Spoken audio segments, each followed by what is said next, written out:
સ્વાધ્યાય 1.6 લંબાઈના માપન માટે નીચે આપેલ સાધનો પૈકી કયું સાધન વધુ સચોટ છે? એ વર્નિયર કેલિપર્સ જેના વર્નિયર માપમાં 20 વિભાગ છે. બી એક સ્ક્રૂ ગેજ જેનું પેચ અંતર 1 મિલીમીટર અને વર્તુળાકાર સ્કેલ પર 100 વિભાગ છે. સી એક પ્રકાશીય યંત્ર જે પ્રકાશની તરંગ લંબાઈ સુધીની લંબાઈ માપી શકે છે. તો હવે જુઓ, આપણે અહીંયા જોવાનું છે કે કયું સાધન વધુ સચોટ છે.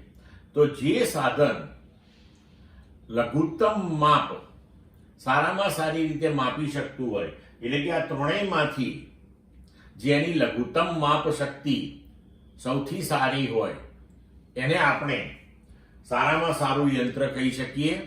એટલે કે ઓછામાં ઓછા મૂલ્યનું પણ માપન જે સારી રીતે કરી શકે એ સાધન વધારે સારું ગણાય. તો આપણે દરેકે દરેક સાધન જે આપણને કહ્યું છે એની લઘુત્તમ માપ શક્તિઓ કેટલી છે, એટલે કે સૌથી ઓછામાં ઓછું માપન એ કેટલું લઈ શકે છે એ આપણે જોઈએ. પહેલા તો વર્નિયર કેલિપર્સ, સ્ક્રૂ ગેજ, આ બધા જે સાધનો છે એને અનુરૂપ તમારે પ્રયોગશાળાની અંદર પ્રયોગો કરવાના આવે છે.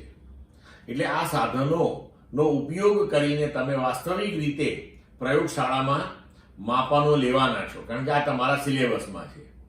તો એમાં આપણે જોઈએ કે વર્નિયર કેલિપર્સ કે જેના વર્નિયર માપમાં 20 વિભાગ છે, તો હવે એની લઘુત્તમ માપ શક્તિ આપણે લઈએ તો એના માટેનું સમીકરણ છે કે 1MSD, એટલે કે MSD એટલે મેઇન સ્કેલ ડિવિઝન, એટલે કે મુખ્ય સ્કેલ જે છે એના એક કાપાનું મૂલ્ય ઓછા એક VSD. VSD એટલે કે વર્નિયર સ્કેલ ડિવિઝન, એટલે કે વર્નિયર કેલિપર્સનો જે વર્નિયર સ્કેલ છે, નાનો સ્કેલ છે, એના ઉપર એક ડિવિઝનનું મૂલ્ય કેટલું છે.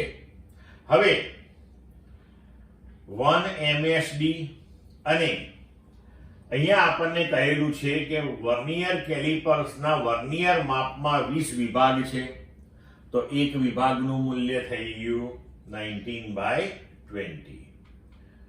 હવે આનું પરિણામ આવશે 1/20 MSD, બરોબર? એટલે કે મુખ્ય સ્કેલના મૂલ્યની અંદર આપણે આને લઈ આવ્યા.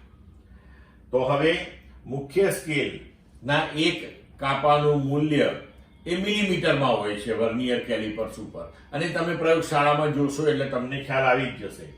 તો હવે આનું લઘુત્તમ માપ શક્તિ થઈ ગઈ 1/20 મિલીમીટર. હવે એને આપણે લખી શકીએ 200 સેન્ટીમીટર. ક્લિયર? હવે એને અનુસંગી તમે લખી શકો કે 0.005 સેન્ટીમીટર. હવે આગળ જઈએ આપણે કે સ્ક્રૂ ગેજનું પેચ અંતર 1 મિલીમીટર ને વર્તુળાકાર સ્કેલ ઉપર 100 વિભાગ છે. તો હવે આની લઘુત્તમ માપ શક્તિ માટેનું સૂત્ર છે કે પેચ ભાગ્યા વર્તુળાકાર સ્કેલ પરના કુલ વિભાગો. આ સ્ક્રૂ ગેજ પણ તમારે પ્રયોગશાળામાં વાપરવાનો આવશે મિત્રો, એટલે એનો જ્યારે ઉપયોગ કરશો ત્યારે તમને સંપૂર્ણ ખ્યાલ આવી જશે આના વિશે. હવે તમને કહેલું છે કે 1 મિલીમીટર ભાગ્યા વર્તુળાકાર સ્કેલ પર 100 વિભાગ, તો 0.01 મિલીમીટર, એટલે તમે લખી શકો 0.001 સેન્ટીમીટર. હવે પ્રકાશીય યંત્ર કે જે પ્રકાશની તરંગ લંબાઈ સુધીની લંબાઈ માપે છે, તો પ્રકાશની તરંગ લંબાઈ આપણે 10⁻⁵ સેન્ટીમીટરના ઓર્ડરની લઈએ તો 0.00001 સેન્ટીમીટર તમે લઈ શકો. તો હવે અહીંયા આપણે જોઈ શકીએ છીએ કે સૌથી નાનામાં નાની લઘુત્તમ માપ શક્તિ આ પ્રકાશીય યંત્રની આવી. તો હવે અહીંયા આગળ તમે લઘુત્તમ માપ સૌથી ઓછું એ આનું હોવાથી કહી શકીશું કે પ્રકાશીય યંત્ર જે છે એ સૌથી વધારે ચોકસાઈ વાળું છે, કારણ કે તેની લમાસો સૌથી ઓછી છે. ક્લિયર મિત્રો?